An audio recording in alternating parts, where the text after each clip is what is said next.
I hate my hair right now because like this side's pretty normal. Like it's not great right now, but it's pretty normal. But this side, there's like always this little like fling of hair, and it's not quite long enough to go in the bun yet. So it's always just kind of out, and I have to bobby pin it back, and I kind of feel like a douchebag when I do that. So Okay, you just need to get a little, maybe a braid. If you braid it back yeah, in, that would learn be to much French better. braid. Right. Just do a nice waterfall braid, and yeah. Just saying. Hey, if you're secure enough, it's fine. And my thing is, like nobody should care about other people's hair. Like nobody does care. And then if they do care, that's speaks more about themselves than anything else. You're a That's weirdo. true. That's true about a lot of things, though, Yeah. isn't it? And there's probably a line somewhere where it's okay to. I don't want to say judge necessarily, but it's okay to look at someone and draw conclusions based on their appearance, maybe. And a lot of situations, like where's the line? Like hair, okay, everyone should be able to do whatever they I want think with it's their pretty hair, far, right? personally. Like, Like if they're naked, hygiene, that's a like problem. what Yeah, about BO hygiene. or naked See, or but you're yeah. you're affecting others, though. Like if somebody smells bad or like they're like visibly dirty and like haven't showered or something, I feel like you're justified in being like, oh, and like having some Yeah, yeah. opinions. That is very different than being like, oh, I just don't like how that person wears their hair. What if their hair is like they got like the braids, they got like some dude out like spiked braids, you know? Like that affects me too. I can't like stand next to them in line without risk of losing an eyeball. Not that you see this kind of hairstyle very often, but I'm just saying. That's Hypothetically. just appearance. But why are you that close to somebody in like the line at the grocery store anyway? Like that would be like breathing down their neck. I don't know, if they got like some 2 foot, tentacles. How many people have you seen in real life that have hair like that? Just saying. Hypothetically. I'm grasping at straws here. Hypothetically, right? Because that's still just appearance, but I guess it's appearance. Like once it starts to affect you, Sure, then it maybe would be that's the where the line same if is, right? somebody was Maybe that's where wearing the a line is. shirt with a giant metal spike on it that was hitting people. I mean, yeah, like yes, that's not just their appearance anymore. But yeah, I mean, if they just have braids sticking off their head, like maybe don't stand 6 inches from them in line at the grocery store and you'll be fine. Like That is I like don't know. one thing about COVID that I did appreciate was the personal space actually was established. Like 6 feet. Give me I know, some. right? Yeah. And I think that should have been a thing long before it became one. But It is annoying when there are people like you'll be in line for something and they're just uncomfortably close to you and you're like, "Do you have no concept of personal space? Like I don't want you practically bumping up against me yeah, like while we're both waiting for self-checkout or whatever. Like it's so unnecessary and it's like I you're hate to not see going to how they get there any drive. faster." How's everybody doing? It's been a while. It's been a while. Yeah. Uh, I'm good. Anna is kind of busting at the seams over here. I bet. So That's one way to describe it. is Did you hear so to that? speak. Yeah. So it's probably just gonna be. I mean, due date's in like A month almost. yeah, like about like 4 to 5 weeks. So we'll see. Anna thinks it's gonna be early. She just got that intuition apparently. So we'll see. My mom thought I was going to be a girl. I was going to be Natasha. She had the name picked out. I had a You girl could. baby shower, like the whole thing, and it was all from like a premonition. She had a dream. Yeah, that's a lot of She commitment. didn't Wow. fact check it with like No, an well, this was the ultrasound. '90s, so I mean, like, okay, yeah, that was a thing, but like, it wasn't like necessarily common. She says, I don't know, Plus, you I still have to pay for it. or no, to Typically. like know the sex of it. Yeah, yeah, like it wasn't just a default kind of thing. I So thought it was when you did the 20-week ultrasound. I thought that's always been standard is that they maybe it tell was you the given an gender. option, and she was so confident in her dream that she was like, "Nah, it's not necessary. I already know." It also can't have always been standard. Like at a certain point, ultrasound didn't exist, and when it did No, exist, no. it wasn't used for pregnancy for a long time. So Right. I guess I'm saying like in the 90s though. I think that was standard. I don't know. Maybe it wasn't. I have no idea. But they maybe like I know that now you can like they'll do blood tests if you want and you can get Yeah, you can find do out it at the like gender. 7 weeks or something. Yeah, like 7 weeks. Yeah. Wait, 8 speaking of weeks, which, something like that. what are you both having? No idea. We're having no? a girl. You're having a girl? All this stuff behind me is things I need to unpack, put That's together. a cat tree. There's things. It's all lots of baby stuff. I haven't tackled it yet. Did you already have a baby shower? Yeah, I just had it this weekend. So, yeah. Are you back home now? Yes. What, like I'm supposed to be able to tell by the nondescript white wall behind you? I don't know. That is This the is one. where I That's always when she record. always does a podcast. Yeah. The cat tree thing right here. This is always in the background. You're I the only clearly one that see it. moves every Yeah. podcast. Now you're in heaven. I don't. Listen, you got to change things up every once in a while, right? Got to get a little holy on you. All right. Yeah, let's get started. There's a lot to this movie, I think. Yeah. There's a lot. There's a lot. Okay. I'm Nate, I'm Karina. I'm Aaron. and this podcast is limited to everything.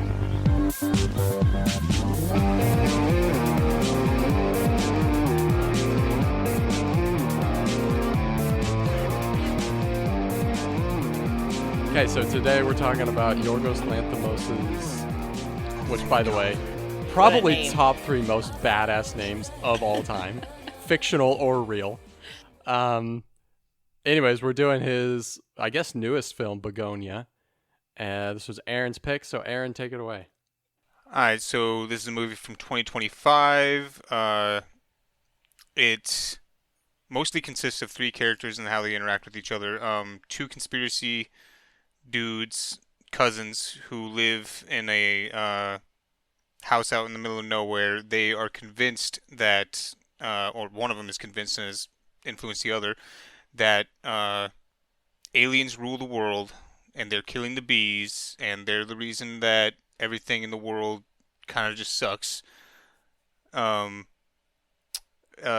cast is Emma Stone, Jesse Plemons, and Aidan Delvis, who I've never actually seen in a movie until now. I think he did a good job. Anywho, these 2 guys, these cousins, they're like prepping to do something about it. They're working out, they're eating semi-healthily, they're studying, and and they keep bees. I really like the opening scene. And they go out and they kidnap Emma Stone's character while she's out and about, and they bring her back to the house and, question her and torture her and try to get her to admit that she's an alien, all with the intent for her to bring them along to their mothership on the lunar eclipse so that they can talk to her government, because they think that she's a high government official and they can convince their government to leave Earth alone. Yep, more or less. So good. Did you guys think she was an alien? Okay, that's what we got to start with, right? Here's my journey with it. At the beginning, I knew that was the premise because you had mentioned it before, and I was like, okay, so she's an alien, right? Like that was just my assumption from the beginning, right? I guess the movie gives from the get-go, it gives the cousins the benefit of the doubt because you don't have any reason in a way not to believe them. He sounds like an expert kind of when he's talking. Don't give me that face. I don't know. Like he That's a Okay. stretch. We'll come back to that. Yeah. from the get-go, it's pretty convincing. It sounds pretty level-headed. Gets a bit weird. I mean, by the time we're at the campfire and they're doing chemical castration, it's like I'm already a little bit concerned. But up to that kind of, it's like, okay. I'm taking this for granted that it's true because I already think I know that she's an alien, right? Basically for the entire, from the 20% mark to the 80% mark, I'm like, okay, she's not an alien, right? Like, there's a little part of me that really wants her to be because you have so much pity on Teddy and kind of like how sad it would be if she's not an alien, that you're like, at the very least, just give him that, like everything that he's doing. Because it's so pitiful if he's wrong, basically. But it seems pretty straightforward, especially because the movie seems to be talking about the movie seems to really be presenting these two different people and kind of the like personas that they represent, or the archetypes that they represent. And so I start to go, okay, that's what the movie's about, right? The alien thing is just a premise for us to dig into these two types of people and the groups of people that they represent and the things that they represent. And then I think I kind of started getting a little bit iffy when she finds the room with all of the like body parts and stuff, and she doesn't turn around and like go batshit crazy and run away. I'm like, okay, she has some sort of weird morbid fascination. That's a little weird. Most people would be like, oh, this is gonna be me. I need to leave, right? So that's a little bit weird. And then I think the next clue was when she pulls the calculator out of the box in her office, and I'm like, that's just so odd that there has to be some significance, right? Nobody just keeps a calculator in a special box in an office, right? Like, that's weird too. Was it in a so box? These are like the little things it's in like this special It's box. in like She, like, pulls it out, almost and looks there's like a lockbox that you'd put cash in. kind Okay. of. Yeah, Huh. kind Yeah. of. And so, but then she's like doing the 53-digit combo, and you're like, okay, this is bullshit. She's buying time trying to figure out how to get out of this situation, right? Then the bomb goes Yeah, off. and then You're like, the what? bomb goes off, and at first I was like, oh, she controlled this. But then when she actually triggered that, like, I was like, oh, she has this weird, like, psychopathic, like, safeguard, basically, where she can somehow just incinerate something just in case. And she waited until that moment to use it. Yeah. And then I think up until the point where she like once she runs out of the ambulance, I'm like, okay, 100%. That's where it sealed Right, it for at me that too. point, You're like, what's absolutely. she doing? Yeah. Yeah. So that was my journey with it. Yeah, I went back and forth. Like at first when I'm gonna differ from Nate here. I did not feel like Teddy felt Hey, like keep an this expert. guy off of 4chan. My God. Up until the chemical castration. That's all I'm saying. At no point did I think Teddy sounded like an expert. To me, he sounded like one of those people that makes like reels for Instagram or like Facebook or whatever, and they're like, okay, so the pyramids, like, or something like that. And to me, he Yeah, felt but I like kind of half believe half of that shit too. That's what I'm saying. Hey, Like, okay, yeah, there's yeah, this yeah. false sense of yeah. authority. But I'm kind of. saying, okay, I think that stuff is interesting. And I'm not totally discrediting it. But I'm saying that, like, he doesn't come across as, like, a put together, like, okay, this guy really knows his stuff. Like, he doesn't seem particularly intelligent or like he knew it. I thought, like, okay, this is a guy, like, I believe from the get-go that he, like, 100% believes it. But For sure. 100%. But I didn't necessarily think that he was, like, a qualified expert on it. I just was like, okay, this guy is Because you were committed. judging based on appearances. Yeah. Not just appearances, the way he talked about stuff. His actual, like, the words he was using. And so I was like, okay, and then, of course, you're presented with, like, Emma Stone, and she's got, like, her, Instagram-worthy, like, get ready I love with the me dichotomy. routine. Yeah. For the first And- 5 Yeah, minutes. I did like that. And I was like, okay, yeah, she just seems like a normal person. Like, she feels like especially when they were doing that diversity video thing and everything. I was like, yeah, she just feels like a normal, like, corporate, CEO. CEO, somebody who, it just felt normal. And then I was like, yeah, and these are, a couple of guys who are just way too convinced of something. And then I did not, I think even more so, like when they shaved off her hair in the car and he was like, you got to get rid of her hair. That's how they communicate. I was like, there's no way this is real. Yeah. That's so, like, the first note that I wrote was like, or no, one of the notes that I wrote pretty early on was like, are these guys just tinfoil hat, like, conspiracy That's what theorists, right? that's kind the of the hair vibe shaving, they give. which, I'm sorry to interrupt you, but I absolutely love the little, I don't know if you guys really noticed it, but when she goes to the spaceship, which, by the way, I kind of hate that part of the movie, but when she does that, did you notice that everyone's hair is, like, super long? Yeah. And they I just bring thought it that up. was They kinda say, funny. like, we couldn't communicate with you. Yeah, Your we hair couldn't was- communicate yeah. because your hair was gone. Yeah. Oh, what the fuck? I didn't have subtitles for that whole scene. I thought they were just. What? Oh, wait, what? You just thought they were You're just gonna have to speaking fill me in on the gibberish? gaps. No was like, way. this is kind of a Okay, long yeah, so you didn't hear scene. anything that was going Oh, you gotta fill me in. Oh man. You gotta fill okay, me so in. we'll That's get hilarious. to that. No wonder you Okay, didn't like it. I mean, it was a little weird, but it's still a little weird, but no. So anyway, with like that too, so that happens, and I'm like, okay, there's no way this is legit. Like these are just like tinfoil hat kind of guys. Like, and that's it, and that was my impression. And then I continued to feel that way pretty much the whole time, I think, until we got to the scene where she goes into the room. And then yeah, the fact that she didn't immediately, because I was like, if she's just a normal person who's a victim of kidnapping and nothing else, and like, she's not, there's no extraterrestrial ties here, like, yeah, any sane person that's already been in captivity for 2 days or whatever, as soon as they find a secret room that's full of body parts and like experiments, they're leaving. And instead she like looks around and like checks his research and looks through his photos. And I was like, okay, this is weird.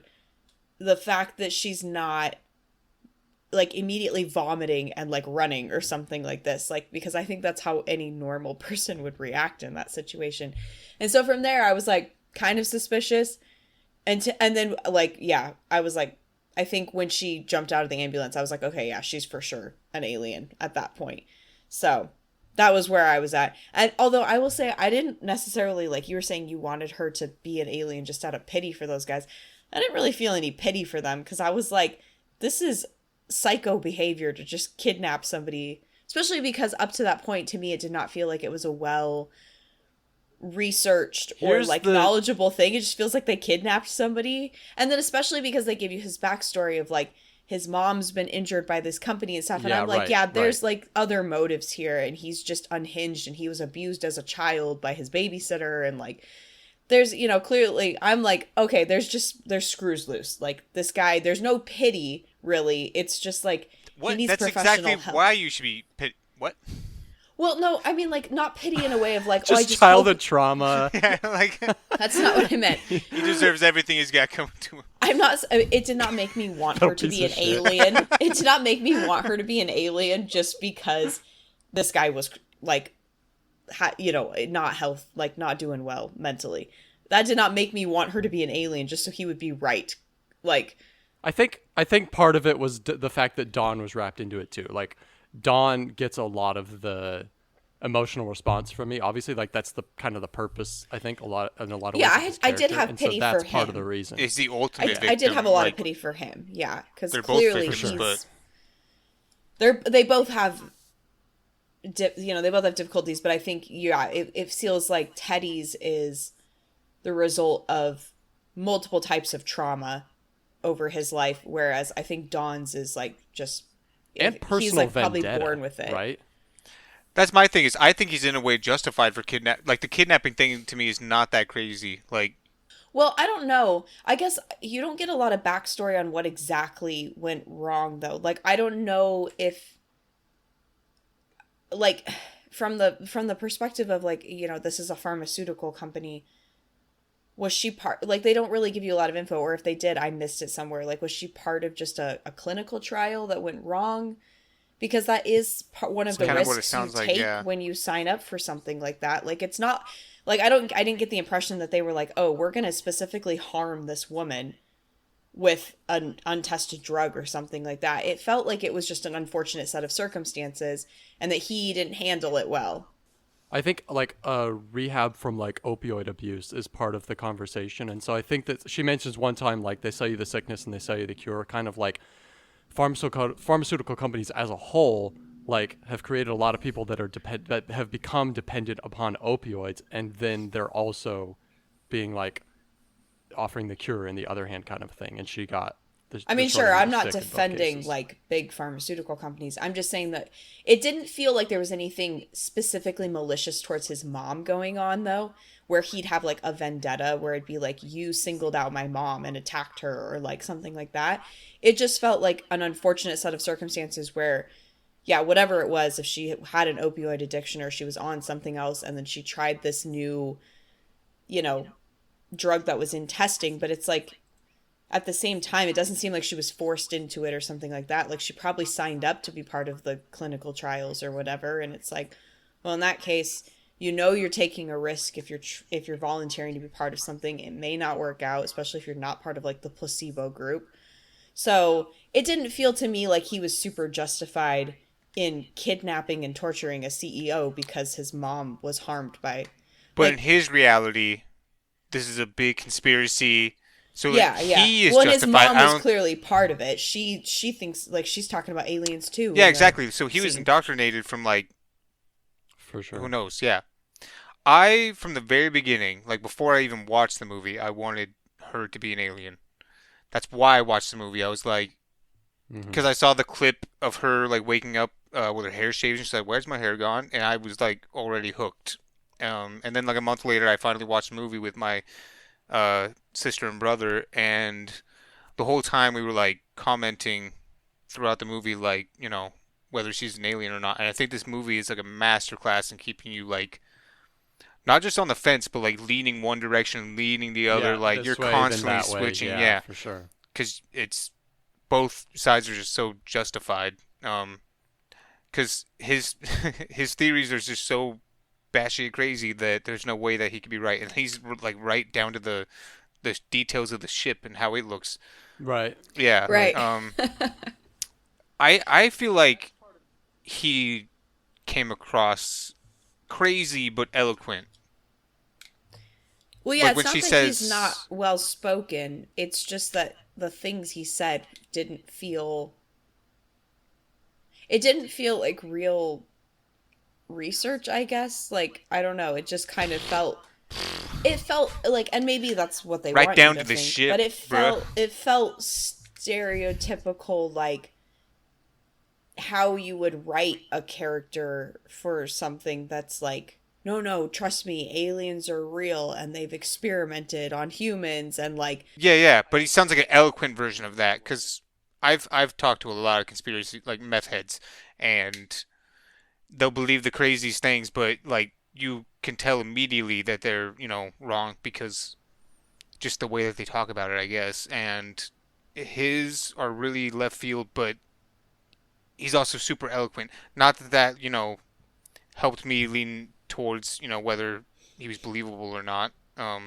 For me, it was stuff like when she was getting tortured with the electricity, the uh, the stereo started like tripping up when he was listening to Green Day. I don't know if you guys remember that Mm-hmm. scene. Yeah, Mm-hmm. that was one thing that really.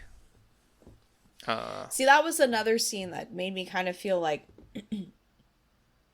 it didn't seem, obviously not that they walk you through what is supposed to be, like what they're supposed to be discovering or like how that's working, you're not really given any information, but the fact that it is just like homemade, like, and he's just got like electrodes or whatever, I don't know, it just kind of felt like, again, kind of just like something that somebody would be like, no, trust me, this is how we tell. And So, then well, that's the thing no, is but like for that's me, very much his character. That's very much his character. He's kind of this. I feel like he represents a group of people that do exist. As a generalization, a group of people that do exist that get all of their information from whatever 4chan and Reddit rabbit holes, right? And there can be a lot of sound science. Like he obviously knows a decent amount about like whatever, like the chemical castration that they do, and like the cream being like the antihistamine cream and like stuff like this. Like he goes like a lot of times when she's having a conversation with him, he goes toe to toe with her on a lot of different things. Like he is well read, but it's like I feel like he represents this group of people that yeah, they can do a lot of research into something, but like what are the conclusions that they draw from this and what path does that take them down? What kind of convictions do they pull out of it, right? I mean, this is how you get like people that go assassinate people, like because they just go down this like echo chamber, right? And they get just kind of like brainwashed themselves, and bad things happen. And I feel like yeah, that's the group of people that he really represents. right, which, I mean, like, again, I don't think it's necessarily a bad thing that's how he's presented in the movie, because again, it did a good job of keeping me thinking that like there's no way she's an alien, this guy is just like, yeah, he's in an echo chamber. He's so far removed from reality at this point. And, like, yeah, there's probably a variety of contributing factors, and some of them are really unfortunate. And you do feel sorry for him for, like, having been abused and having his mom get injured and those things. But at the same time, you're just like, this guy needs professional help, though, is kind of the, like, my read on him the whole time, is that he just seems like neurotic. And obviously, he's completely obsessed. And that worked though, because for me then every interaction with them up until getting close to the end, I was like, yeah, this guy's just crazy, and he's kidnapped a random woman, or maybe not random, but like he's just kidnapped a woman, and there's absolutely no basis for anything that he's saying. So it worked really well in me thinking the whole time, like, yeah, she's just a person, until you get to the scene where she finds the room. So I mean, it worked out well. I'm not criticizing it as far as like how it made the movie for me. There's some scenes in the movie that I enjoy so much, like the chemical castration bit, because again, you're kind of like on your seat or like on the fence about him, you know. Like I don't think you necessarily think he's right, but you think that like he's just a conspiracy nut, and then he like talks about uh doing the chemical castration, and like the shots that they have on his face, his like pupils are gone. Hmm. At least on the screen that I watched just looks like, or his pupils are just blown out. His irises are gone. Yeah. Um, he looks like an animal. I don't know. Uh, it's just such a good scene, so tense, and like you're like, damn, like this guy, he is far gone.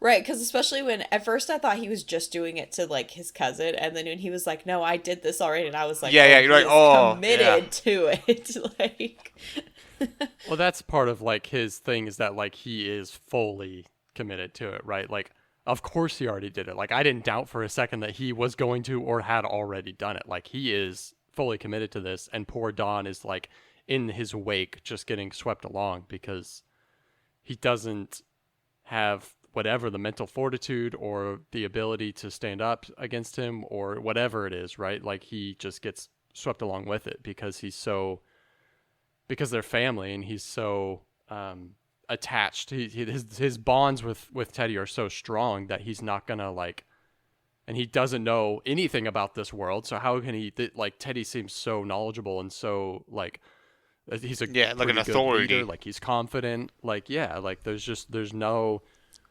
reason.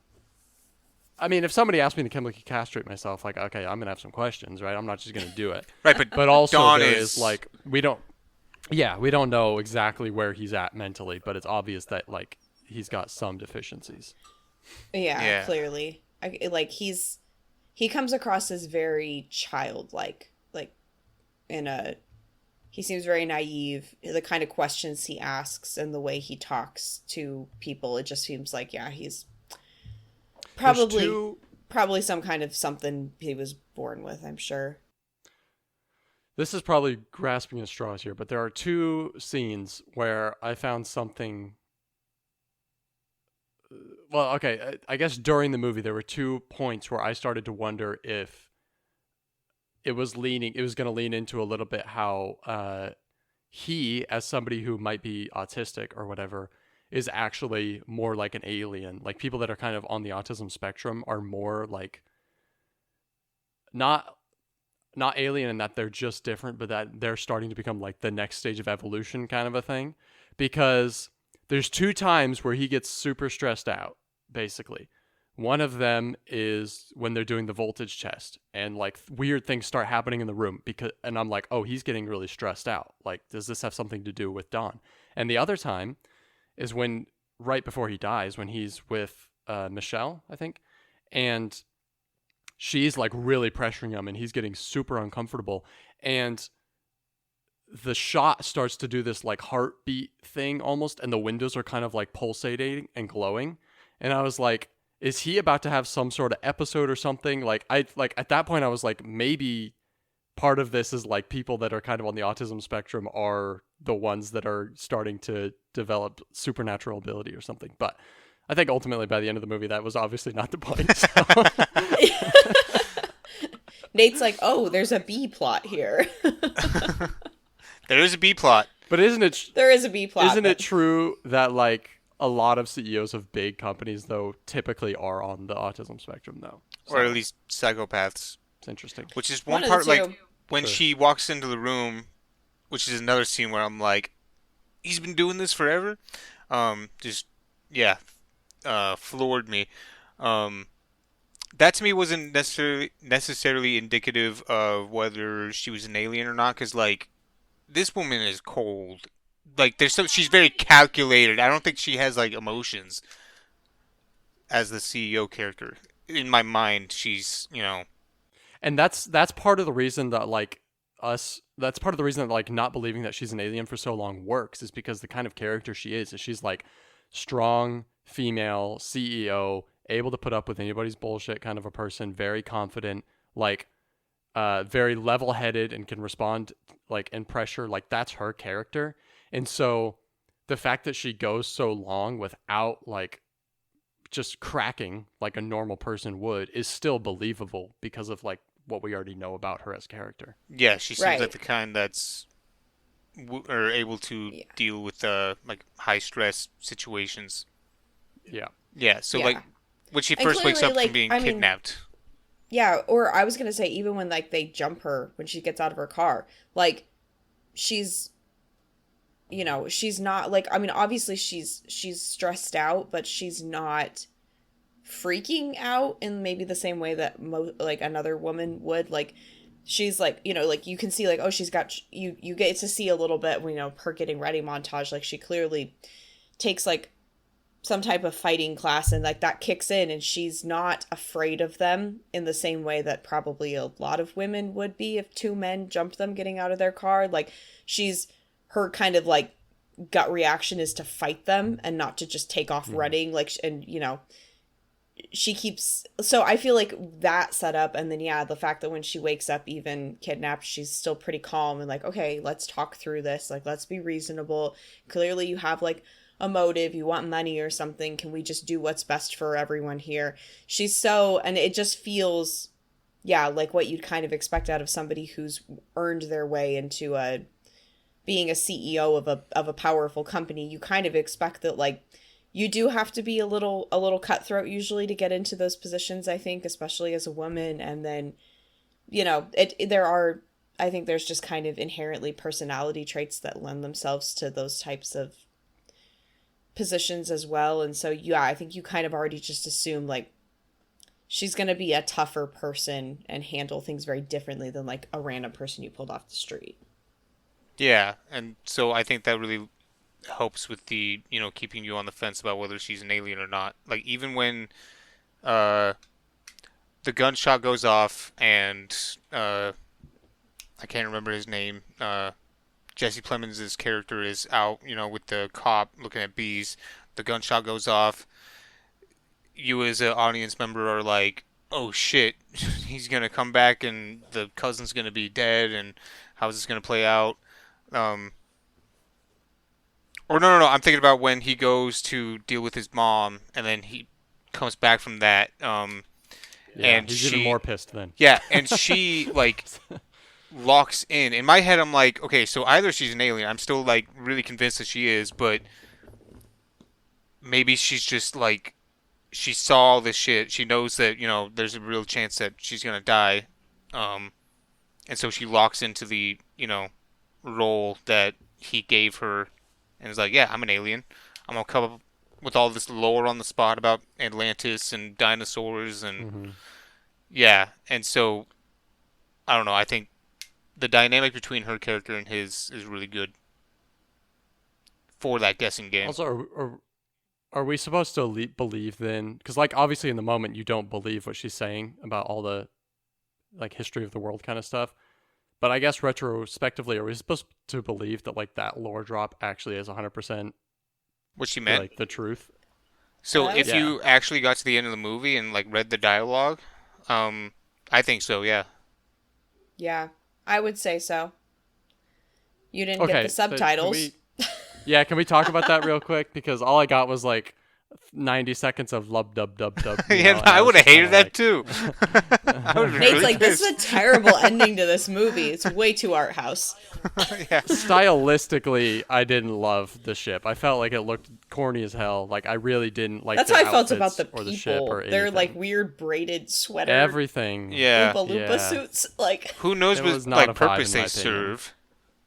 oh, I know. It just was funny looking. You know, I didn't like it Like, I either. think I I- like the outside of the ship. I missed the conversation, but like the general like vibe that I got was like, okay, this guy in particular is a prime example of how far humanity's gone. Like humanity's gone too far. Like what this guy was willing to do to find aliens or whatever.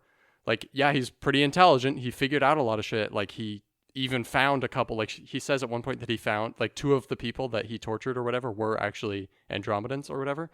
But I feel like the general vibe that she gets is like, okay, if people are this psychopathic that they're willing to go that far, humanity's just, it's gone too far. We have to end it, basically. And then that's what she does. Because it's specifically humanity, right? Because like we hear birds, we see the dog, like Yeah, yeah. everything else about the world seems to be fine. It's just whatever they did. I don't know. Maybe that's explained how they had control over the humans, but basically they just wiped them out. So That In a part way, is you're not kind of right. explained.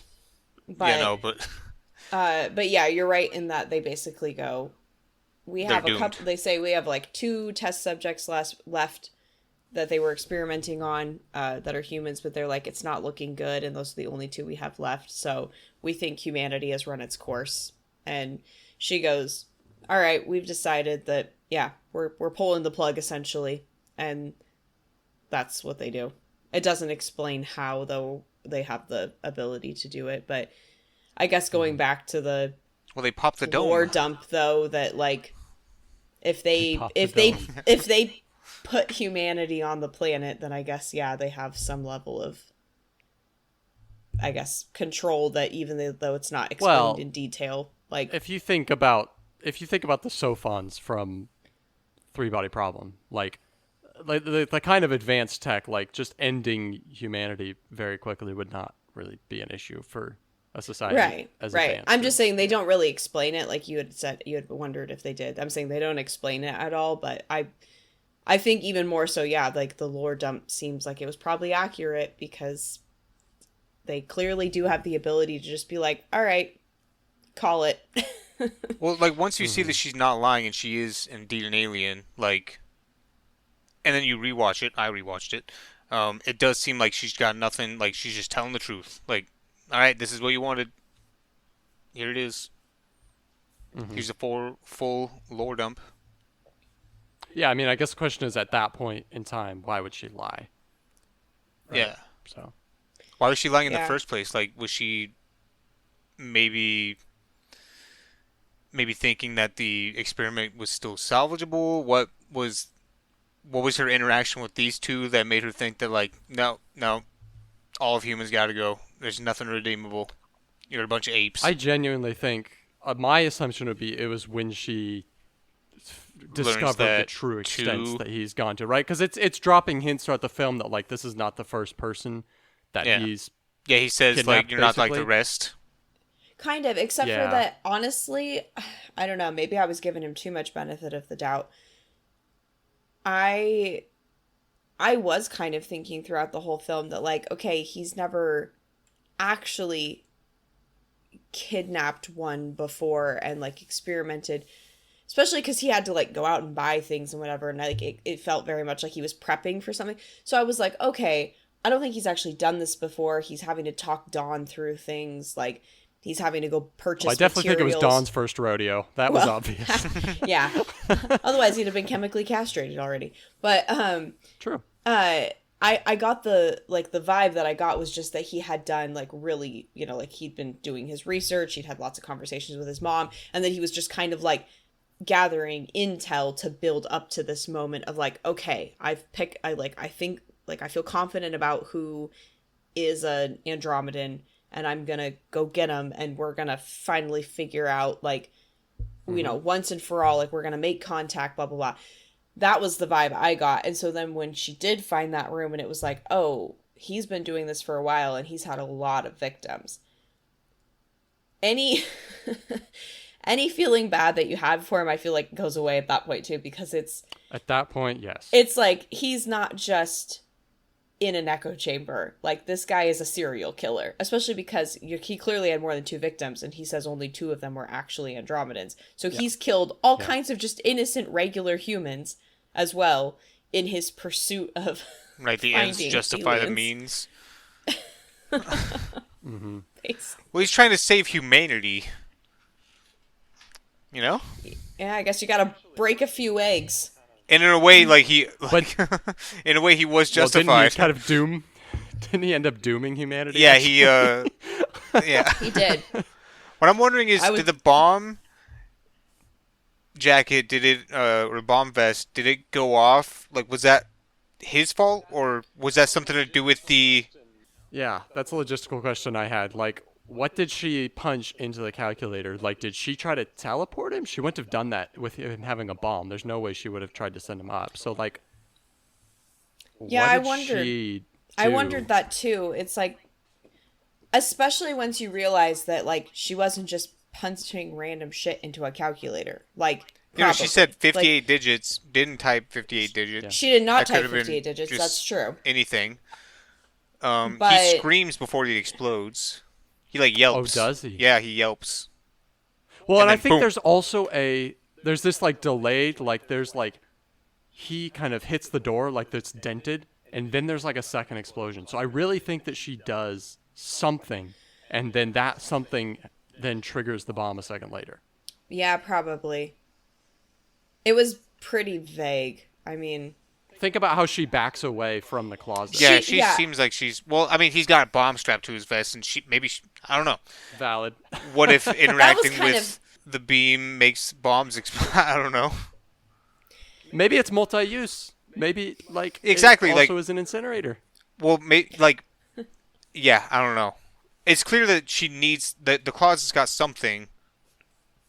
Maybe it's a locational point. Maybe there's something inside the closet, but it's got something Yeah. that she needed to get to in order to teleport up there. For sure. Yeah. Yeah. right. Yeah, I mean, I kind of was under the impression when she was talking, based on how she'd behaved in the room prior to the explosion, and then the fact that she was having that conversation in the ambulance with the EMT, I kind of figured it was some combination of like, yeah, this guy has a bomb strapped to him, so clearly you don't want to be close to him, because you don't know what he's going to do. So, alien or not, just the self-preservation is going to be like, yeah, get as far away from the bomb as you can. But then also,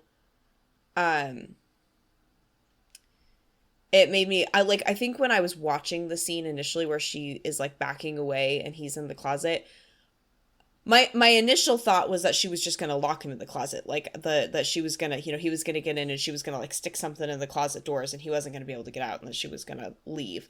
That was my initial thought. The fact that she didn't do that and she just was backing up and still holding the calculator, I was like, is she gonna just try and sneak out? Like she's trying to get close to the doors as she counts so that she can just run and it'll be out in the open in front of other people instead of hidden behind behind a curtain, and then he's probably not going to be so quick to like do anything, and that she's just trying to give herself an advantage. That's kind of still the route I was thinking. I didn't, just because the calculator thing seemed so silly that I was like, Right. it's probably not that there's actually a teleporter in the closet. She's just tricking him. Like, it sounded so silly of like, Well, I you're gotta like, punch I 58 feel like digits you're into the waiting for calculator. him to call her bluff. Right. At that point in the movie, you're like, this is so obviously fake. Well, right? and that's what I thought Like, was going to happen. 58 digit code, right? He needs And that's what I thought was it, going to though. happen. Yeah, and I mean, that, he injected his mom with antifreeze at that point because she said that it would work.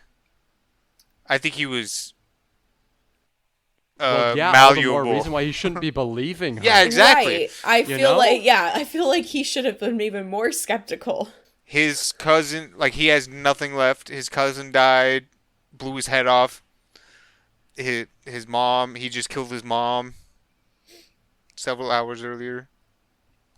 Yeah. And he's so desperate for it to be actually true, right? Like, that's, like you're saying, like, that's the last thing that he has, is that Well, he's right. Do you think at any point in the movie that he's not... There's one line in the movie that makes me wonder if he's 100% convinced. He says something to they're watching her over the camera, or no, never mind. Okay, so they're watching her over the camera, and he's telling Dawn that, like, even if she's not an alien, she's a psychopathic, CEO that is killing the bees and ruining the planet. Which at first I heard that and I thought that uh, maybe he's not convinced about this alien thing, but no, he was probably just not completely convinced at that point whether she was Andromeda or not, because he's done this experiment before and has two people who he confirmed to be Hmm. Andromedons. Yeah. I will say though, even though I didn't have a lot of I guess like obviously like I feel bad knowing like the little bits of his backstory that we get. Like I have sympathy for him there. I not enough sympathy to be like, okay, you're justified in kidnapping and torturing people. But I will say I didn't hate that he killed the cop though, because when you find out like that he Not at was all. abusing him as a kid, and then it was like, he probably that one's a little more justified than the anything going on with the CEO. That one's a little bit more like I know that's not why he does it. Like he does it because the gunshot goes off, and then he's like, "Oh no! Like now there's a witness here. I got to get rid of him." But that was the one thing where I was like, maybe not such I a great actually loss. I'm not 100% sure, but I kind of have some compassion for the cop too, because like unless, which is possible, unless the cop is still just as messed up and he's being weird about coming and trying to visit him and all this kind of stuff. That was Unless how I that's the felt. case, the the other option is that he's really torn up inside and he knows that he did something terrible at What one point and was took it? advantage of this kid. He just touched him or something, whatever, some Oh, basic mm, pedophile shit. But like, who knows, see, right? I don't know But at the that point point. is, we don't know. We don't know. And like, Right, obviously, right. it's something in that direction, right? But whatever it is, like, it's possible that he is really, like, uh, He might feel remorse, yeah, sorry, yeah, but remorseful, like, and he's like maybe trying to like to use CEO speak, trying to start a dialogue with Teddy about this, right? And like trying to maybe not even make it right yet, but start moving in that direction, possibly. I don't Or think he's so. I still think that's messed up giving and he's like, too yeah, I I far don't know, benefit I of don't the know. doubt, because I feel like that's him trying to, I don't know, forgive himself, feel less guilt or something like that over something you should feel Maybe, immense guilt maybe. and probably just do the killing of yourself. and it I, kind of I don't felt know. like almost like he's like, hey, we're good, right? Like, you're not going to rat me out. You're not Yeah, going to that go too. talk Like, to somebody about this. Like, when he's like, I want you to know I never did that to anybody else. You know, like, to me, true to, remorse would be, I don't know, yeah, turning yourself, like, it feels more like, yeah, maybe covering his tracks, making sure that Jesse isn't going to talk. Jesse's acting kind of weird, and yeah. And the fact that he was like, I don't know, the fact that like our first introduction to him is that he's sitting there kind of at the end of Teddy's road and like waiting for him to ride to work so he can be yeah, like, hey, how's it going? We all good? Haven't seen you in a while. Like, to me, he was given creepy vibes from the get go. I didn't ever feel like it was remorse or that he's trying to have a fresh start. To me, it felt like he's still got a weird something. Like, it felt It's possible. uncomfortable. Yeah. yeah, I didn't feel any remorse at all for him getting biting the bullet or the shovel. Yeah. I Yeah. did kind of feel like, was his character that necessary? I think it does add a lot of tension at the end, and maybe speaks to the idea that maybe Teddy is just super fucked up because he had a super fucked up life, and makes you again oscillate between thinking Emma Stone's character is an alien or not. So I think maybe he serves a purpose in that way, but I don't know. It just felt like That was what I thought they you put him already in there have so for. much. I figured they put it in just to have it be one more thing of like, not only did he have this trauma with his mom in some capacity, and then the fact that, like he talks about like, a little bit about he hasn't seen his dad in forever and he doesn't care. Like, bad relationship there. And then you add on top of that he was then abused by a babysitter. It's like, to me, it just felt like they were just trying to give you more reasons to think that, Jesse you know, might be like that, compromised. His that, idea of reality. yeah, that he's had too many things happen that have like dramatically affected his psyche in some way. And again, I think all these factors on both sides do a really good job, like you said, not just being on the fence of is she an alien, but actually like, oh, I'm leaning this way, now I'm leaning that way. Like, you do waffle back and forth, at least your first time watching the film, right? Because of all these little things that are like, sometimes it feels like the deck is stacked and she's definitely got to be an alien, and other times it feels like the opposite, you know? And so like it's pretty masterfully done, I feel like, as far as like the pacing and how we're introduced to different elements of the story in the background. So yeah, it seems really well done if that was like the goal that was trying to be achieved, which it definitely seems like that's what they were going for. And especially when you couple it with the fact that, yeah, that he has other actual motivations to be mad at this person, then putting it all together, you're just like, it's very believable for it to just be that he's unhinged or too far down a rabbit hole or something. But then, yeah, there's like a little sprinkling of things in there where you're like, oh, okay, maybe, that was weird, like, or... why are we having these cuts to, like, outer space and the Earth is flat? Which, I wonder if that was, like, artistic... I don't know what the word is. I did wonder them just that, playing too, around or something. If it was like, just an aesthetic or if they were trying to exactly. say something. Is the Earth flat in this movie, or, you know... Yeah, what is They're it like, supposed we're to going to represent? give you aliens and a flat Earth in one film. Two for the price of one.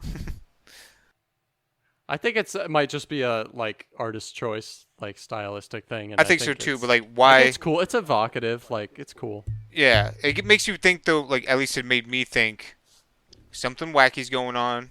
This could be like, oh, we're showing you snippets of what Teddy's character thinks of the world, or something. Like, it's just weird. Like, I forget what scene it happens in, but like, nothing is really going on, and all of a sudden, flash to flat Earth with a dome. Well, it's also like that's the like when she pops the thing at the end of the movie, like that's the map that they have. Is like that's a what it flat kind of feels like, Earth yeah. Thing. So because they obviously don't pop the atmosphere, because all the animals still because then live. everything Yeah. would die or whatever. Yeah. Yeah. So there's some other things I really like about this. The music, for starters, is incredible. It's such a... It feels like a lot of things about this film felt like Fargo. I don't know if you guys have seen the original Fargo movie, but stylistically, like even kind of plot a little bit, but stylistically, like there's so much that feels like Fargo in this film. Like the static shot fights, like when they're trying to kidnap her. And Yeah. I three love shots. that It's scene. not like a panning camera. It's not following the action. You're not in it. It's a static shot, and they're just doing like, right? And then it's another static shot, and they're not even in the frame for like 5 seconds, and then they come into the frame, and they're fighting, and it doesn't move. It's not dynamic, right?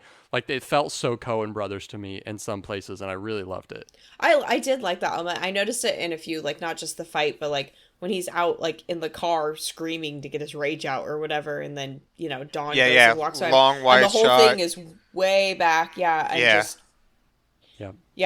liked it. Yeah, I liked it a lot. I thought that was cool. You get a lot of shots of the house too, from like kind of up in the field where the bees are. It seems like. Yeah. And I liked it. It was. It's a nice change of pace from so many movies that are like 2 seconds cut, 2 seconds cut, 2 seconds cut. Like, like a Marvel movie or a John Wick movie or something that's like action packed. It's like even the action in this is you're removed. Like you're not in it. You're observing it, right? Mm-hmm. So. Yeah. So good. So tense. I did want to ask, maybe I don't know enough about flowers, but why do you guys have any Well, you've come to the right place. Yeah.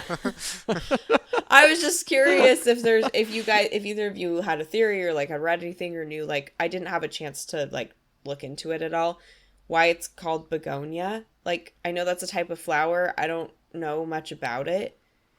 Well, I thought begonia the flower was spelled with an E. I thought it was It might be, Begonia. but begonia is a flower, so I mean, maybe like it could be an intentional misspelling. But I'm just curious. Like, I don't know enough about them as a plant to know would like there be a reason they would want to reference that. And I was just curious. I didn't have a chance to look it up, so I have no idea, actually. I mean, maybe they're commonly associated with like honeybee pollination, or Okay, do you want to I don't know. hear uh, Go for the it. Google yeah. AI's answer? Okay, so begonia is named after an ancient Greek folk ritual based on the belief that bees could be spontaneously generated from the carcass of a dead ox. That's a very specific belief. I'm not really sure how to Yeah, digest that. yeah, but it kind of like it kind of makes sense. Like it kind of Is that how it's spelled? And so in Greek, it's spelled yeah, with the U instead of the E, like the flower. I think so. So I Let me guess see here. maybe it's just a coincidence then that it happens to sound like the flower name. Maybe. Hmm. I'm gonna look up what the begonia flower means. Okay, so Um. apparently in flower language, begonias can be a warning about future misfortunes. Um, So maybe it's like a it double entendre, because I mean the whole time he's talking about like Whoa. Okay, if this is real, the last thing it gives on this list of three of ways you can use a begonia in flower language is justice and peace between major world powers and simple people alike. That's an interesting. damn. Getting chills. All Yeah, right. yeah. That's really good. Yeah, but it says that most of its meanings are not, or it has some less positive meanings than a lot of other flowers. It does come in different colors, and some of that impacts it, but that's interesting. Like misfortunes, Mm. peace between peoples. Yeah, it says that yeah, you if you're trying to warn someone to watch out, you would give them begonias. It could also be used to bridge a divide and start a new friendship. So, yeah, that does kind of play into at least what Teddy's trying to get out of some of it. Mm-hmm. Yeah, first he talks about like just trying to get rid of him, and then at some point when he's with Dawn, he's talking about how he wants to have a dialogue and convince the Andromedans that humans aren't so bad and that we can give them something. Like we might actually have something for them. I guess also she kind of is a begonia in that sense that like they're like trying to establish peace between two nations or whatever. Like in some ways she is kind of a Andromedan liaison to Earth, like not in a direct like how take me to your leader kind of a way, but like in a they are trying to see if humanity is still salvageable in a way, and like that's kind of her responsibility. And like so I kind of she is kind of this like peacemaker almost, to try and see if these two people groups can kind of coexist in a way. So she kind of is a begonia, I guess. Yeah. Interesting though that they spelled it the Greek way though, with the sacrifice and bees. I mean, obviously there is a lot of bee Yeah. stuff too. So yeah, it's interesting that yeah that they're trying to kind of leaning into both. It seems like flower Mm-hmm. language and ritual. Is humanity the dead ox in this case? They kill off humanity and then That's kind of what I was like. Yeah, yeah, are we? What's the? It's like this kind of life from death sort of a thing. Like maybe yeah. the world is being given a second life from the death of humanity. Um, I don't know. There's definitely some signaling. There's definitely some messaging about how, on a more meta level, about humans are kind of the scourge of the earth in some ways. Which obviously I take some umbrage towards, but also in some ways, like that's not totally wrong. Like we are, in a lot of We are ways, pieces of shits. pretty terrible, right? Well, right, Yeah. because like yeah, you think about many of the things that are wrong with our world would not be like that if it wasn't for humanity, because it's not like the animals and Hmm. plants were going to do that, or the dinosaurs didn't cause that. So Yeah. Such a good movie. We didn't even get into like what the movie yet might have been trying to speak about. Well, we kind like right at the end there we did. I did think it was weird that like the label on Netflix said this movie was a comedy. Black comedy. I can see it. It has a couple moments, like it's definitely got some absurdity to it, but it's Again, not in a really a Coen Brothers comedy. way. Yeah, Like yeah. it has a lot of similarities to Fargo. I feel like there's a lot of. If somebody really liked this movie, I would tell them to go back and watch Fargo. I think somebody that likes this would really like that. There's a lot of similarities. And Fargo's also considered like a dark comedy. So To me, okay, I haven't seen the Fargo movie. I've seen some of the TV episodes, and I don't. I guess I should say like I feel like I remember the Fargo show being not that it's light, but like I feel like I remember it being a little bit more comedic leaning, like yeah, in a dark way than this movie. the show is lighter than the movie. The Okay, movie, you should watch the movie. I Like should. it's a masterclass. It really is. The show's really good too, but the movie is It is. Yeah. yeah. But still, regardless, I guess like that's the only label that Netflix gave this movie was comedy. Oh, really? No, it doesn't say like horror. Or, I I don't know don't think if so. maybe The only one thriller. I It's saw a was thriller. Yeah. It's a thriller it's at definitely least. yeah, and yeah, that's what I'm saying is like it seemed like it was a little bit mislabeled. I was like I could see like calling it a dark comedy, a black comedy, but I feel like it's missing some other tags. I mean, you don't want to label it sci-fi because in a way you're kind of giving it away. Well, Like sure. if she wasn't an alien, would you still call this sci-fi? No. Like no, right? Probably and not. so that like I feel like you can't give it that labeling. Right, because I feel like that's what I'm saying. I think like thriller would be a tag that I would apply to it, probably drama. Um, but by only calling it a comedy, it's like, what, are you going to put this up next to an Adam Sandler movie and be like, oh, these are in the Right, same right. category on Netflix? Well, No, okay, that's no, but that's suspense. just all bunch of It's subjective suspense. stuff. A lot of people won't even say that Adam Sandler is comedy, or that they Okay, find Well, it and I would funny. be in that camp, to be fair. But my point is, like, if somebody's looking for a funny movie, like, they are going to be really disappointed if they pick Bugonia. If they're Depends like, on oh, who I want a you are. lighthearted comedy, I just want to laugh. I want something on in the background while I, as I was saying, I felt like it was a little mislabeled, where it's like, maybe should have included, like, one more tag so that people would know. Obviously, going into this, I was not expecting it to be just like a haha funny movie. But it does seem like it probably should have been labeled a little differently because it's definitely the comedic bits are few and far between, and they're a very highly stylized form of comedy, I guess. You good? What you see over Yeah, there? it just started raining Oh. all of a sudden. Is your roof leaking? No, but it's like it's noisier. Like it's kind of a metal-ish roof, I think, so it's noisier than. Okay. Well, we can't hear it. Yeah, rest assured. Back to messaging a little bit. Like I definitely think it's leaning into, and we kind of already talked about this, but like who Teddy represents and that kind of subsect of humanity in a way, and then also who she, like they're both villains. I feel like the people groups that they represent are both kind of villainous. Like you have this kind of like incel group of like 4chan browsers that like are not contributing to society and mostly just cause problems if they impact society at all. And then you have her and the like cold inhuman CEO types that are kind of running the world and yet have no strand of like emotion or like human compassion or anything, right? And so you kind of feel bad for both of them at certain parts, but also you kind of hate what they stand for also throughout most of the film too, I think. And again, coming back to Don is the only one where you're like, Yeah. your heart Most genuinely truly goes out likable. to him, right?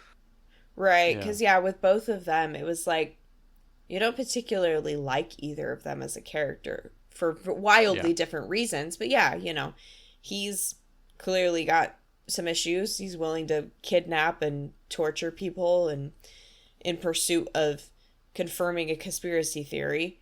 And she's, out being like, hey, I know that I need to change the messaging to tell people they can leave by 5:30, but we don't really want Bro, people I I to love love leave. that. that. That's It's pretty good. so Yeah, like cringy, but I love it. Oh my goodness. So like, feel free to leave at 5:30 unless you still have work to do. Unless you have But work feel to do, free. and then you should But we still have to meet absolutely stay. quotas. Yeah.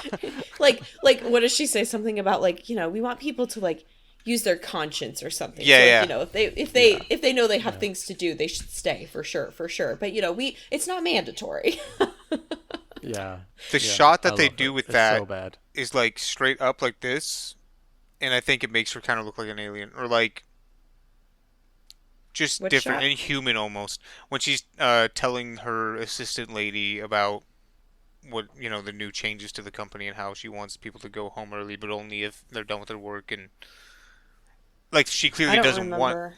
Yeah, it's like a shot up here, and like I think they did. I don't know. In this movie, there's a bunch of times watching it where like the eyes of people just do not look I human. will say I think Emma Stone was a good casting choice for somebody if you want them to be like, are they human or not? Because she does Yeah. have very prominent eyes, and especially once you remove her hair, like they really like her. Not that they're jarring or anything, but like you really focus on her eyes then at that point, and like Also, as good as she is, Jesse Plemons does a phenomenal job Yeah. in this role. I find that he's really in his element when he's doing weird roles, almost in like a walking Phoenix type kind of. Like he really excels in performances where he's supposed to be a little bit eccentric or a little bit weird, you know? well, he definitely nailed it. I think he's a very convincing version of the type of person he's supposed to, that this Yeah. his character is He a he type plays it of. so well. He gets frustrated. He's also kind of cool and calm and collected at other points. Other points he's like Yeah. raging because he's so mad. Um, and then the moments like when he's riding his bike back from the hospital or hospice, whatever, after killing his mom, like just I think he did such a good job. And the fact that I don't even think he was nominated for an Oscar at all. I know he was nominated for some other awards, but he lost to Michael B. Jordan, which I don't know if you guys have seen Sinners, but Oh, I and think Sinners. that's Oh, for Sinners, yeah. I think that's just a crazy, like, Wait, I so don't he know. wasn't even nominated for Best Actor I for don't think this? so. 'Cause And maybe he was. I don't know. I'm not sure. But I feel like if he wasn't, then that's kind of a He also got robbed. really slimmed down for this role, I think. Like, I haven't seen anything he's done in like the past couple years. I'm trying to think the most recent thing I've seen him in. But he's always been a bit on the bigger side, like all the roles that I've seen him in. So like obviously that's more his natural body type. And he was like pretty slimmed down for this role. Like it didn't seem like Jesse Plemons to me in a way. So Bugonia received 4 nominations, including Best Picture, Best Actress, Best Adapted Screenplay, and Best Original Score. He didn't get nothing for that, Hmm. and I don't know if it won any of those. I did see. I think it's an adaptation of a Korean story or something, Yes, right? yeah, it is, yeah. And that Oh, was really? much more of a comedy than this one was. So you've seen the original. I've seen a part of it. I've seen like bits and pieces. Save the Green Planet or something like that. Huh. I'd be interested to see the Korean one and compare them. Just out of Have curiosity. you guys seen anything else of Yorgos Lanthimos's portfolio? I believe I have. Like kinds of kindness is one that I've been wanting to watch. That's another Jesse Plemons one actually. I would have to look at his list. I like his name wasn't familiar as. Oh really? That doesn't mean I haven't seen things. I just, yeah, I'm not sure. At the top. Well, of my... I think this is the first movie I've seen from him, but I will say that this makes me want to seek out his other stuff more. Like, Kinds of Kindness, I always kind of wanted to watch because it also stars Jesse Plemons, who I really like. Oh, I've seen the but just killing of a after- sacred deer. Oh, he did Poor Oh Things. yeah, okay, yeah. I knew I saw something. Yeah, he did Poor Things, and I think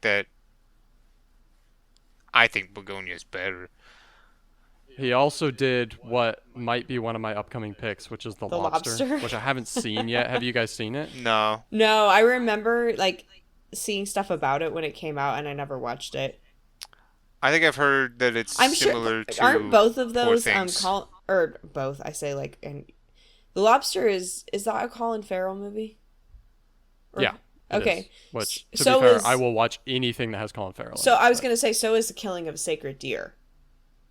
Oh, okay. It's I'm pretty yeah, Colin Farrell and Nicole Kidman. The Killing of Was it weird? a Sacred Deer is a cool name, and the back or the cover art thing is also cool. It is a weird movie. If you haven't Oh, it's seen got it, Barry Keoghan in it. yeah. And Alicia Silverstone again. I don't remember her being in it, but Did you guys ever watch Banshees of Inisherin? yes, I did. Watch what? What did you think of it? I liked it. Yeah, I don't think it's podcast material because I'm not sure how much there would be to talk about. But What do you it's talk such about? An experience. I know, right? What It was was an it again? enjoyable watch. It's called The Banshees of Inisherin. Nope. It's good. Yeah. It's good. there's not really anything it's to something. discuss, There's but no it's plot. a fun watch. It's Okay. a fun watch. Yeah. Oh, it's so good. It's Colin Farrell and what's his face? The guy that he co-stars with a lot, like in Bruges. Yeah, What's his name? I can visualize him, and I cannot think of his name. He's another Irish actor. I but know. cannot- What is his name? Who's the other guy? Have you guys seen In Bruges? Yeah. It's that guy. What's his name? Not Philip Seymour Hoffman, but he kind of looks like him. All right. Is just it a second. Brendan? you're gonna Oh, have to do you want me to tell you or? Brendan Gleeson? Yeah. Yeah. That's right. Oh, Okay. that's what it is. Okay. Yeah. Anyways, it's them, and they're fantastic. Anyways, let's get to ratings Yeah, on yeah. this bad boy here.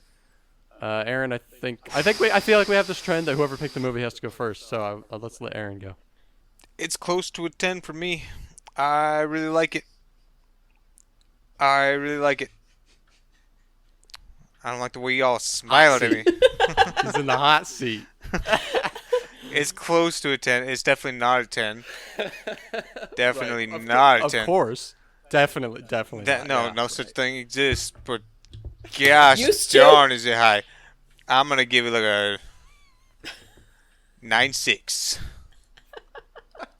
maybe 9.7. I'll allow it. That's hilarious. I loved it so much. Even the second time, I was hooked. I was texting my girlfriend at the time, like just expecting to kind of keep it on in the background to refresh my mind about it, and I was practically ghosting her. Like I just kept on getting sucked in on a movie that I've already seen before. It's just so good. Everybody does a good job. The score is nuts. The cinematography's good. The tension and the plot twists, just such a good way to spend your time. Yeah. Yeah. Karina? I actually think I might give it a 10 because I can't think of anything that I would change or do differently. And it's definitely one I would like to rewatch. You know, I feel like it's going to be, like we've talked about with other films, I think it's going to be rewarding on a rewatch when you know that she's an alien, and then to look for some of those other, or, you know, I shouldn't say some of those other things, but like to just to look and see what else there is when you don't have to be so focused on the plot and like Yeah. trying to decide if you think she is or not. Like, I am curious to go back and see what other details are in there. And yeah, like the fact that it had me like fully convinced that she was not, and then changed, you know, like it did such a good job. And I thought all the acting was great. I liked the look and the feel of the movie as well. Like you said, the score, the way it's shot, all of it. And it's definitely a movie I would recommend to other people as well. So yeah, I'm gonna give it a 10. It's been a while since I've given a movie a 10. Well, it would help if we, podcasted more often. Then, movies would have more of a chance.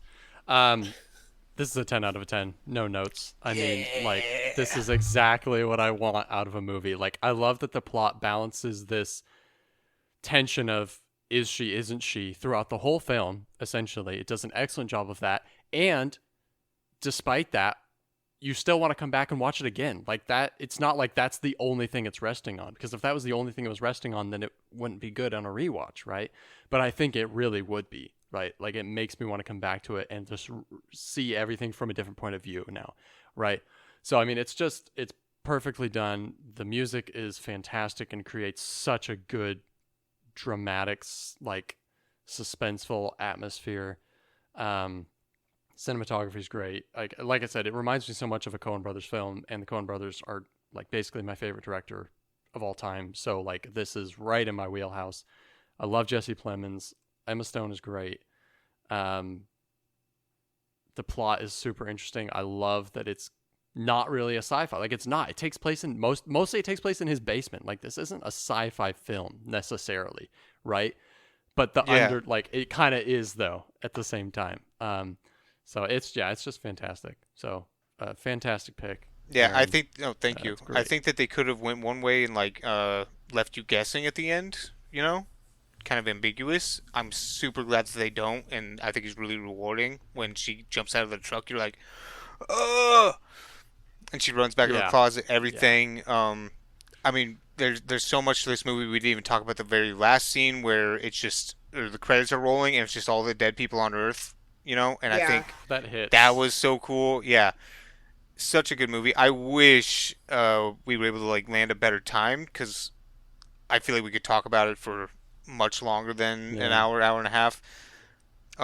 So good. Yeah, I'm. This is the one time where I'm not even gonna like bitch about you guys putting a 10 on something because I Because really you agree. low It's key are really also. Because good. if It's Aaron, really good. if Aaron still believed in tens, he would give it one. It's Yeah. Yeah. yeah. I don't know. I I'm not gonna get into that right now, but it's so good. Yeah, So it good. was excellent. Yeah. It was excellent. I I kind of wanted it to end when she runs back, grabs the calculator, and goes in the closet. I wanted it to That end could right have there. yeah. Maybe even without the whooshing noise. Like it's already you kind of like at that point you basically know, but that would almost be a good ending too. I feel like because also like the like being on the spaceship kind of kills the whole vibe of the film. Like it's like all it's like I'm watching Crimes of the Future all of a sudden. You know, like it's like something totally different. I just didn't love that to be honest. It feels so But I weird that they were think, but I trying think to. though that it redeems itself with the end scene, like you were talking about, where it's just all the shots of all of humanity being dead, and like plant life and animal life is still fine, but yeah, So there's just all of the that, but humanity being also gone with the music. I feel like it redeems itself after kind of the silliness of the aliens. yes. But Oh, that being there's a said, I thunderstorm below it me. does that, and then also Jesse Plemons or Teddy, he was right the whole time. Like it completely uh, vindicates him. He was right about the shape of the ship. He like has a little The hair 3D thing, that being render how of they like communicate. yeah, like every single detail he got like down to the inside of the Mm-hmm. ship. How did he know that? Who knows? Mm-hmm. Other than maybe torturing Andromedans. Yeah. So I think that I do like that ending where she just runs into the closet and you're like, oh, she was an alien, but you don't get to, they don't You ruin don't the actually see it. illusion. Yeah. But I think that Yeah. I think in this case, I kind of do appreciate it because it really redeems Jesse's character and the fact that he was right. However, he did kill humanity. Maybe I think they were Yeah. going to do it either It's way, but he maybe prematurely made their decision for them. Yeah. it's kind of a prisoner situation where you're like ultimately he was right. Like the guy did kidnap the little girls, but what did you do to get there, buddy? Right? Yeah, yeah. Like it's I love Uh, the kind of anti-hero. Yeah. Yeah, Yeah. for sure. No, it was really good.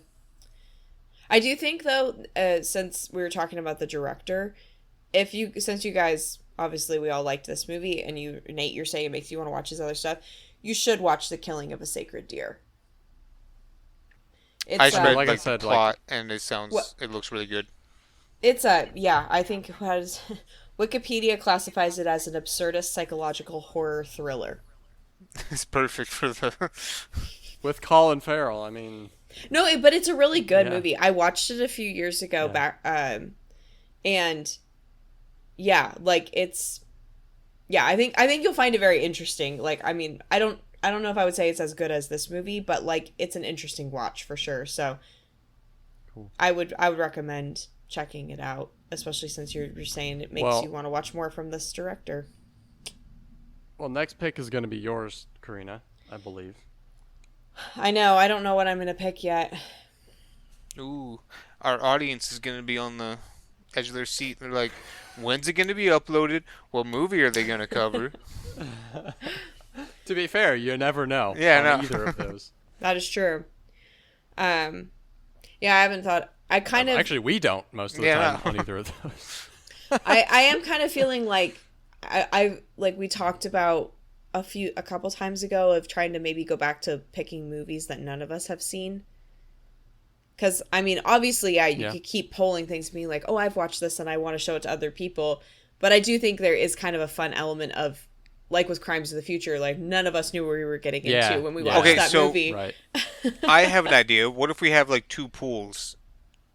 So like, we continue this rotation of like choosing a movie that each of us want to bring to the table, and then we have a pool of movies and maybe like a spinning wheel. We could spin it on the podcast and announce what movie that none of us have seen that we're going to cover.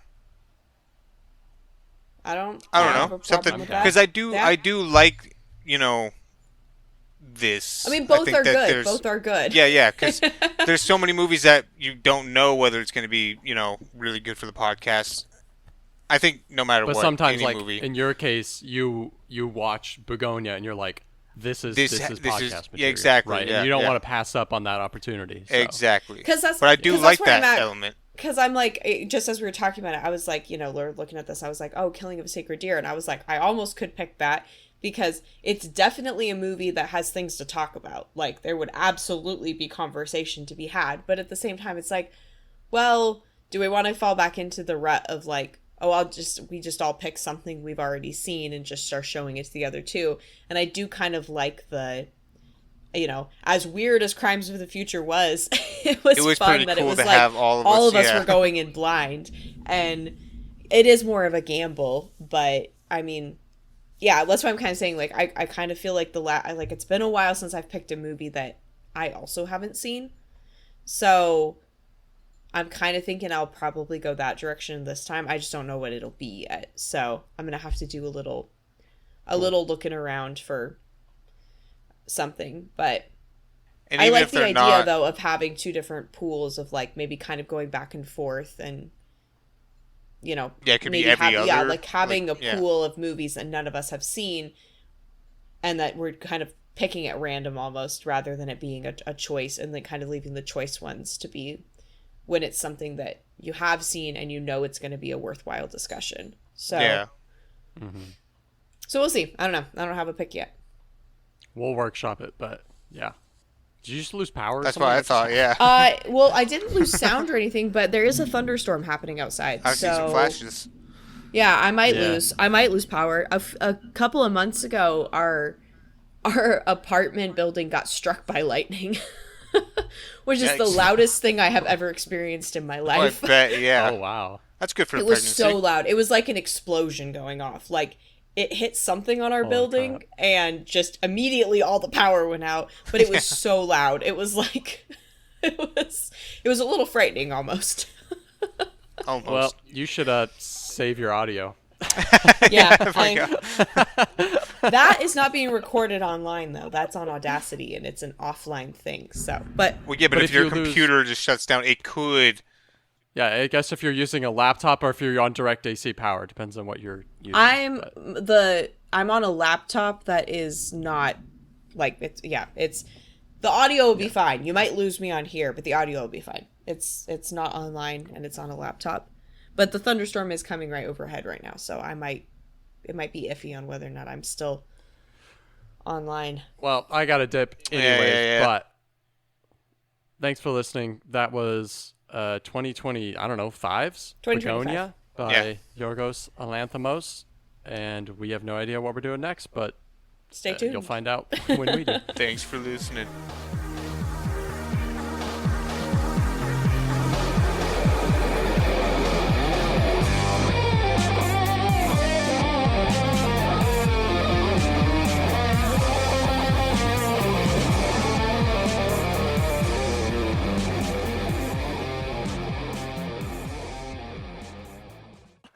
a patchy beard and a yellow shirt. That's heaven.